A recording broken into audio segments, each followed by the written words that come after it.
নমস্কার বন্ধুরা, বন্দনা রান্নাঘরে আপনাদেরকে স্বাগত জানাই। আজ আমি আপনাদের সাথে সুজি আর আলু দিয়ে তৈরি একটা সহজ টিফিন রেসিপি শেয়ার করছি। এটা আপনারা সকালে জলখাবারে তৈরি করতে পারেন, এছাড়াও বিকেলবেলা টিফিন হিসাবেও তৈরি করতে পারবেন।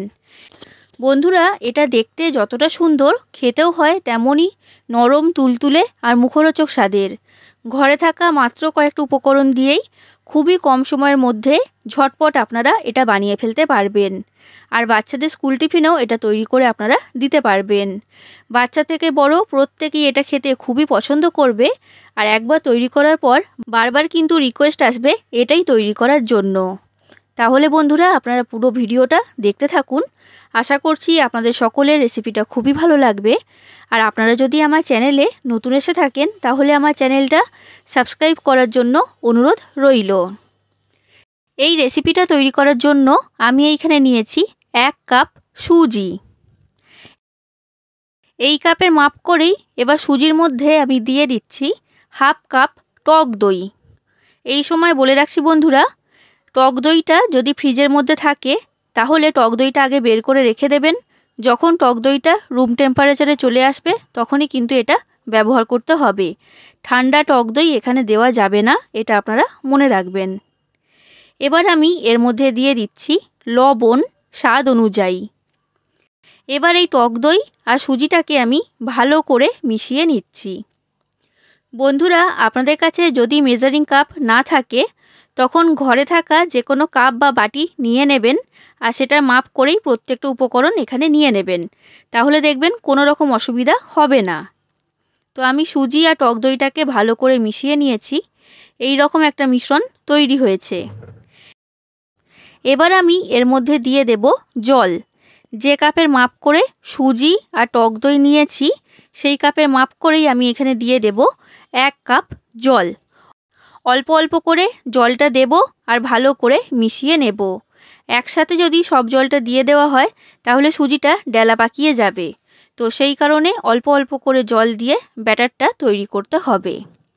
দেখুন বন্ধুরা, পুরো 1 কাপ জল আমি এর মধ্যে দিয়ে দিয়েছি আর সুজির এই রকম একটা ব্যাটার তৈরি হয়েছে। এবার এই সুজির ব্যাটারটাকে আমি ঢাকা দিয়ে রেস্টে রেখে দেব 30 মিনিটের জন্য। তো এই সময়ের মধ্যেই সুজিটা খুব ভালো মতো ফুলে উঠবে। তো এখন এটাকে আমি সরিয়ে রেখে দিলাম। এবার আমি এইখানে একটা আলুর পুর তৈরি করব। তার জন্য ফ্রাই প্যান গরম হতে বসিয়ে দিয়েছিলাম।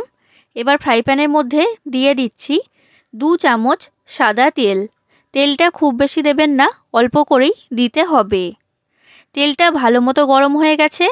এবার দিয়ে দিলাম ছোটো চামচের 1/2 চামচের মতো কালো সর্ষে, আর এরপর দিয়ে দিচ্ছি কারি পাতা।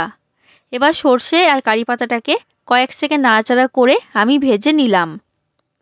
এবার ফ্রাই প্যানের মধ্যে আমি দিয়ে দিলাম একটা মাঝারি সাইজের পেঁয়াজ কুচি। পেঁয়াজটাকে এইরকম ছোট ছোট টুকরো করে কেটে আমি এইখানে দিয়েছি। এবার গ্যাসের ফ্লেমটা মিডিয়াম ফ্লেমে রেখে পেঁয়াজটাকে হালকা করে ভেজে নিতে হবে। খুব বেশি লাল করে ভাজলে কিন্তু হবে না। দেখুন বন্ধুরা, পেঁয়াজটা আমার ভাজা হয়ে গেছে। এবার এর মধ্যে আমি দিয়ে দিলাম একটা ছোট সাইজের টমেটো কুচি, আর এরপর দিয়ে দিলাম 5টা কাঁচা লঙ্কা কুচি। আপনারা যতটা ঝাল খেতে পছন্দ করেন সেই অনুযায়ী কাঁচা লঙ্কাটা এইখানে দিয়ে দেবেন। এবার টমেটো আর কাঁচা লঙ্কাটাকেও আমি ভালো করে ভেজে নেব। আর যতক্ষণ না টমেটোটা নরম হচ্ছে ততক্ষণ ভালো করে এটাকে ভেজে নিতে হবে। এইগুলো আমার ভাজা হয়ে গেছে। এবার দিয়ে দিচ্ছি ছোটো চামচের 1 চামচের মতো গ্রেট করে রাখা আদা আর রসুন। এবার আদা আর রসুনটাকেও ভালো করে ভেজে নিতে হবে, না হলে আদা রসুনের কাঁচা গন্ধ বের হবে। আর বন্ধুরা, আপনারা যারা নিরামিষ খেতে পছন্দ করেন তারা পেঁয়াজ আর রসুন বাদ দিয়েও এটা তৈরি করতে পারবেন, কোনো রকম অসুবিধা হবে না। তো দেখুন বন্ধুরা, এটাকে আমি ভেজে নিয়েছি। এবার এর মধ্যে আমি দিয়ে দিচ্ছি সামান্য পরিমাণ হলুদের গুঁড়ো। এরপর দিয়ে দিচ্ছি সামান্য পরিমাণ গরম মশলা, আর এরপর দিয়ে দিচ্ছি লবণ স্বাদ অনুযায়ী। এখানে বেশি কিছু মশলা দেওয়ার প্রয়োজন নেই, শুধুমাত্র এই কটা মশলাই এখানে দিতে হবে। এই কম মশলা দিয়েও কিন্তু এটা খুবই টেস্টি খেতে হবে। এবার গ্যাসের ফ্লেমটা লো ফ্লেমে রেখে মশলাটাকে আমি সবজির সাথে কয়েক সেকেন্ড নাড়াচাড়া করে ভেজে নিলাম। এবার এর মধ্যে দিয়ে দিচ্ছি 2টো মাঝারি সাইজের সেদ্ধ আলু। এবার গ্যাসের ফ্লেমটা মিডিয়াম ফ্লেমে রেখে আলু সেদ্ধটাকে আমি মশলার সাথে ভালো করে কষিয়ে নেব। প্রায় 2 থেকে 3 মিনিটের মতো এটাকে কষিয়ে নিতে হবে। বন্ধুরা, এই সময়ের মধ্যেই আজকের নামের শাউট আউটগুলো আমি করে দিচ্ছি।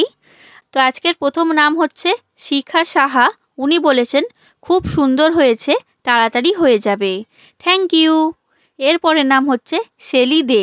উনি বলেছেন খুব ভালো লাগলো রেসিপিটা, থ্যাংক ইউ। পরের নাম হচ্ছে সর্বাণী কারার। উনি বলেছেন রেসিপি খুব সুন্দর হয়েছে, থ্যাংক ইউ। এরপরের নাম গোপা গাঙ্গুলি। উনি বলেছেন দারুণ লাগলো রেসিপিটা, থ্যাংক ইউ। তো এর পরের নাম হচ্ছে বৈশান ইসলাম। উনি বলেছেন খুব সুন্দর হয়েছে, প্লিজ আমার নামটা বলো অদ্রিজা, হ্যালো অদ্রিজা, এইভাবেই আমার চ্যানেলটাকে সাপোর্ট করো, থ্যাংক ইউ। দেখুন বন্ধুরা, আলুটাকে আমি মশলার সাথে ভালো করে কষিয়ে নিয়েছি। আলুর পুর আমার এখন তৈরি হয়ে গেছে। এবার এই আলুর পুরটাকে একটা পাত্রের মধ্যে আমি তুলে নিয়েছি। এখন এটাকে আমি সরিয়ে রেখে দিচ্ছি ঠান্ডা হবার জন্য। দেখুন বন্ধুরা, 30 মিনিট হয়ে গেছে। আমি সুজির ব্যাটারটা নিয়ে নিয়েছি। এটা আগের তুলনায় এখন অনেকটাই ফুলে উঠেছে, দেখে বুঝতেই পারছেন, আর অনেকটা কিন্তু ঘন হয়ে গেছে। এবার এই সুজির ব্যাটারটাকে আমি ভালো করে মিশিয়ে নিচ্ছি। বন্ধুরা, এই রেসিপিটার নাম হচ্ছে সুজি আলুর প্যানকেক। তো দেখুন বন্ধুরা, ব্যাটারটাকে আমি ভালো করে মিশিয়ে নিয়েছি। এবার আমি এর মধ্যে দিয়ে দিচ্ছি 1 প্যাকেট ইনো। ইনো দেওয়ার কারণে এই প্যানকেকটা অনেকটা ফুলে উঠবে আর খুবই নরম তুলতুলে তৈরি হবে। ইনো যদি আপনাদের কাছে না থাকে, ইনোর পরিবর্তে ছোট চামচের 1/2 চামচের মতো খাবার সোডা বা বেকিং সোডা আপনারা এইখানে দিয়ে দেবেন। দেখুন বন্ধুরা, ইনোটাকে আমি সুজির ব্যাটারের সাথে ভালো করে মিশিয়ে নিয়েছি। এবার আমি সুজি আলুর প্যানকেকগুলো তৈরি করব। তার জন্য গ্যাসের মধ্যে ফ্রাই প্যান গরম হতে বসিয়ে দিয়েছিলাম। ফ্রাই প্যানের মধ্যে দিয়ে দিলাম সামান্য পরিমাণ সাদা তেল। তেল খুব বেশি দেবেন না, অল্প করেই দিতে হবে। এবার তৈরি করে রাখা সুজির ব্যাটার আমি ফ্রাই প্যানের মধ্যে দিয়ে দিলাম। আর বড় চামচের 3 চামচের মতো ব্যাটার আমি এইখানে দিয়েছি। ব্যাটারটাকে খুব বেশি পাতলা করে চালালে হবে না, একটু মোটা করেই এই ব্যাটারটাকে এর মধ্যে দিয়ে দিতে হবে। এবার তৈরি করে রাখা আলুর পুর আমি এর মধ্যে দিয়ে দিলাম। এবার উপর থেকে দিয়ে দিচ্ছি সুজির ব্যাটার। সুজির ব্যাটারটাকে দিয়ে আলুর পুরটাকে ঢাকা দিয়ে দিতে হবে। দেখুন বন্ধুরা, এটা আমার তৈরি করা হয়ে গেছে। এবার গ্যাসের ফ্লেমটা লো ফ্লেমে রেখে আমি ফ্রাই প্যানটা ঢাকা দিয়ে দিচ্ছি 2 থেকে 3 মিনিটের জন্য। এই 2 থেকে 3 মিনিটের মধ্যেই প্যানকেকের একটা সাইড খুব ভালো মতো তৈরি হয়ে যাবে। দেখুন বন্ধুরা, 3 মিনিট হয়ে গেছে। আমি ফ্রাই প্যানের ঢাকনাটা খুলে নিয়েছি। এই প্যানকেকটা নিচের দিকটা ভালো মতো ভাজা হয়ে গেছে আর উপরের দিকটা একদমই শুকনো হয়ে গেছে, এটা কিন্তু আর কাঁচা নেই। এবার এটাকে আমি উল্টিয়ে দিলাম আর এর মধ্যে আমি দিয়ে দিচ্ছি সামান্য পরিমাণ সাদা তেল, যাতে এই দিকটাও ভালো মতো ভাজা হয়ে যায়। এবার গ্যাসের ফ্লেমটা লো ফ্লেমে রেখে আমি আবার ফ্রাই প্যানটাকে ঢাকা দিয়ে দিচ্ছি 2 থেকে 3 মিনিটের জন্য। দেখুন বন্ধুরা, 2 থেকে 3 মিনিট পর আমি ফ্রাই প্যানের ঢাকনাটা খুলে নিয়েছি। তৈরি হয়ে গেল সুজি আলুর প্যানকেক। খুবই নরম তুলতুলে তৈরি হয় আর খেতে হয় খুবই মুখরোচক স্বাদের। আপনারা বাড়িতে অবশ্যই একবার তৈরি করবেন। আর ঠিক একই রকমভাবে আমি বাদবাকি সব সুজি আলুর প্যানকেকগুলো তৈরি করে নেব। বন্ধুরা, আপনাদের যদি রেসিপিটা ভালো লাগে তাহলে অবশ্যই আমার চ্যানেলটাকে সাবস্ক্রাইব করে দেবেন, ভিডিওটায় একটা লাইক করে দেবেন, যতটা সম্ভব ততটা শেয়ার করে দেবেন, আর কমেন্ট করে জানাবেন কেমন লেগেছে আপনাদের এই রেসিপিটা। বন্ধুরা, আপনারা চাইলে এই সুজি আলুর প্যানকেকগুলোকে এইভাবেও পরিবেশন করতে পারেন, তবে আমি এইখানে এই প্যানকেকগুলোকে মাঝখান থেকে কেটে তারপর এটাকে পরিবেশন করেছি। তাহলে বন্ধুরা, আপনারা সুজি আর আলু দিয়ে প্যানকেক তৈরি করবেন আর কেমন লেগেছে সেটা আমাকে জানাবেন। আজ আসি বন্ধুরা, আবার দেখা হবে অন্য কোনো দিন অন্য কোনো রেসিপির সাথে। ধন্যবাদ।